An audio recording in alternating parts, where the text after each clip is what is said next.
বললে স্যারের জায়গাটা লুজ হয়ে গেছে, একবারে গর্ত হয়ে গেছে। আসসালামু আলাইকুম, আশা করি সবাই ভালো আছেন। আলহামদুলিল্লাহ আমিও ভালো আছি। একটা গুরুত্বপূর্ণ কাজ নিয়ে আসলাম। এটা হচ্ছে সামনে যে সাসপেনশনের যে টিটা থাকে, এটা হচ্ছে সেই টিটা। এটা হচ্ছে পালসার ডবল ডিক্সের টি। এটা হচ্ছে সমস্যা হচ্ছে সামনের সাসপেনশনটা একটু সামনে গর্ত পড়লে গাড়িটা একটা আওয়াজ করে, খেট খেট করে। তো টাইট দেওয়ার পরেও কিন্তু এই আওয়াজটা বন্ধ হচ্ছে না। তো আমরা যেটা দেখলাম, এটা হচ্ছে এই যে দেখতে পাচ্ছেন বললে স্যারের জায়গাটা লুজ হয়ে গেছে, একবারে গর্ত হয়ে গেছে, একবারে গর্ত হয়ে গেছে। কাজ করবো অন্য অন্য জায়গায় দেখবেন যে এটা এখানে কাটে আবার মাল ধরে যায়। সো আমরা এটা করব না। সো আমরা যেভাবে আছে এইভাবে সেম ভাবে আমরা কাজটা করে দেবো।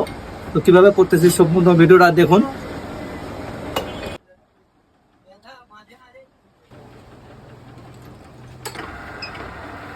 ধরে নিব সুন্দরভাবে।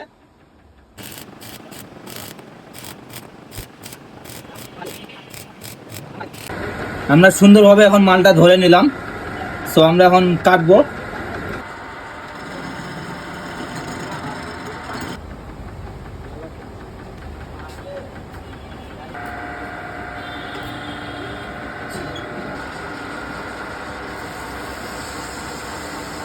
একবারে সুন্দরভাবে মালটা ধরে নিছি। এখন আমরা চেক করবো বলে স্যারে ঢুকাই।